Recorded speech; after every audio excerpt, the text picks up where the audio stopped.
Shout out sa aking mga kamag-anak dyan sa Barangay Pisa, mga Astobesa family. Yan.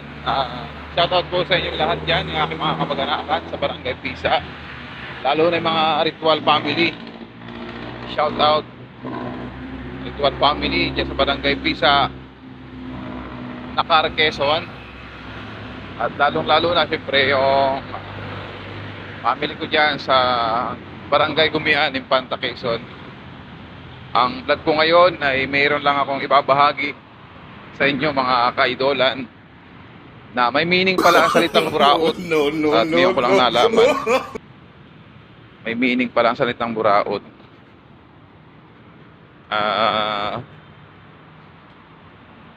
Nag-search ako sa Google.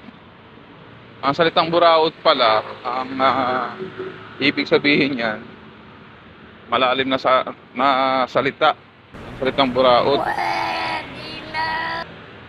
Ang una, pag buraot pala, laging gutom.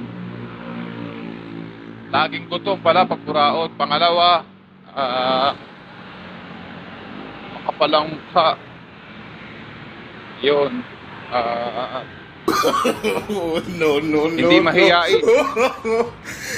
Tapos nagpapaawa. Laging yung paawa ipik ba. Tapos nangungonsensya, kukonsensyahin ka. So yun, base sa sa Google search. Yun pala yung ibig sabihin ng buraot, salitang buraot. So, sinishare ko lang sa inyo mga kaidolan. Ayan, maraming salamat sa inyong lahat. Bye!